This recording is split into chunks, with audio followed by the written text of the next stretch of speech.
চুপিসারে বিয়ে সেরে ফেললেন সৌরভ শুভস্মিতা। নতুন ছবি ঘিরে টলিপাড়ায় জোর গুঞ্জন। লক্ষ্মীর ঝাঁপির অনস্ক্রিন জুটি কি এবার বাস্তবেও একসঙ্গে নতুন অধ্যায় শুরু করলেন? টলিপাড়ায় ফের চর্চায় কেন্দ্রে সৌরভ চক্রবর্তী ও শুভস্মিতা মুখোপাধ্যায়। লক্ষ্মীর ঝাঁপি ধারাবাহিকের অনস্ক্রিন রসায়ন এবার বাস্তব সম্পর্কের জল্পনাকেও আরও উস্কে দিল।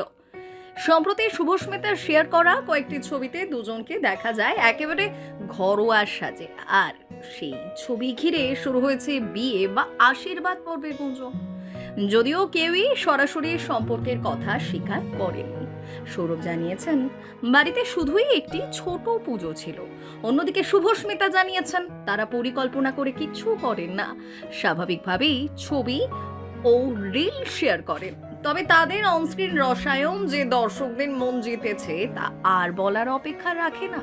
এখন অনুরাগীদের মনে একটাই প্রশ্ন, বন্ধুত্ব কি ধীরে ধীরে প্রেমের দিকে এগোচ্ছে?